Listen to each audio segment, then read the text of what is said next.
નમસ્કાર, real power ન્યૂઝમાં આપનું હાર્દિક સ્વાગત છે। સૌથી પહેલા નજર કરીશું આજના મહત્વના મુખ્ય સમાચાર પર।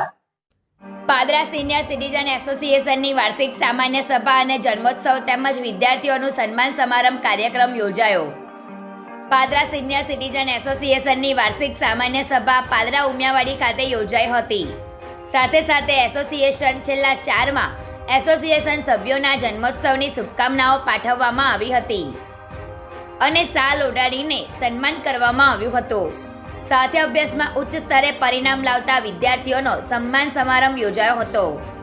આ કાર્યક્રમમાં પાદરા શ્રી સંતરામ મંદિરના મહંત શ્રી પરમ પૂજ્ય મોહનદાસજી મહારાજ તથા પાદરાના સામાજિક કાર્યકર અને મારુતિ સિરામિક્સવાળા હિતેશભાઈ પટેલ તથા આ સિનિયર સિટીઝન એસોસિએશનના પ્રમુખ સૂર્યકાંતભાઈ ચોકસી ખાસ હાજર રહ્યા હતા।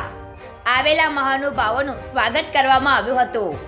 આ કાર્યક્રમમાં સિનિયર સિટીઝનના સદસ્યોનો જન્મોત્સવની ઉજવણી કરવામાં આવી હતી।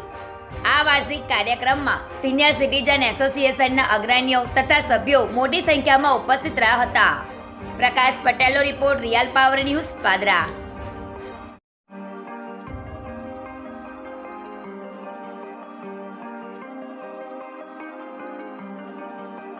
આજરોજ પાદરા સિનિયર સિટીઝન એસોસિએશનનો 4 માસનો એપ્રિલ, મે, જૂન અને જુલાઈનો જન્મોત્સવ રાખવામાં આવ્યો હતો। 75 વર્ષ જેમને પૂર્ણ કર્યા હતા એમને પણ બહુમાન કરવામાં આવ્યું અને તેજસ્વી તાલના 10મા અને 12માના એ બાળકોનું પણ પહેલો, બીજો અને ત્રીજો નંબરનું બહુમાન કરવામાં આવ્યું હતું। આ બહુમાનમાં લાભાર્થી મોતીલાલ ભગવાનદાસ ઠક્કર ચેરિટી ટ્રસ્ટ તરફથી રાખવામાં આવ્યું હતું।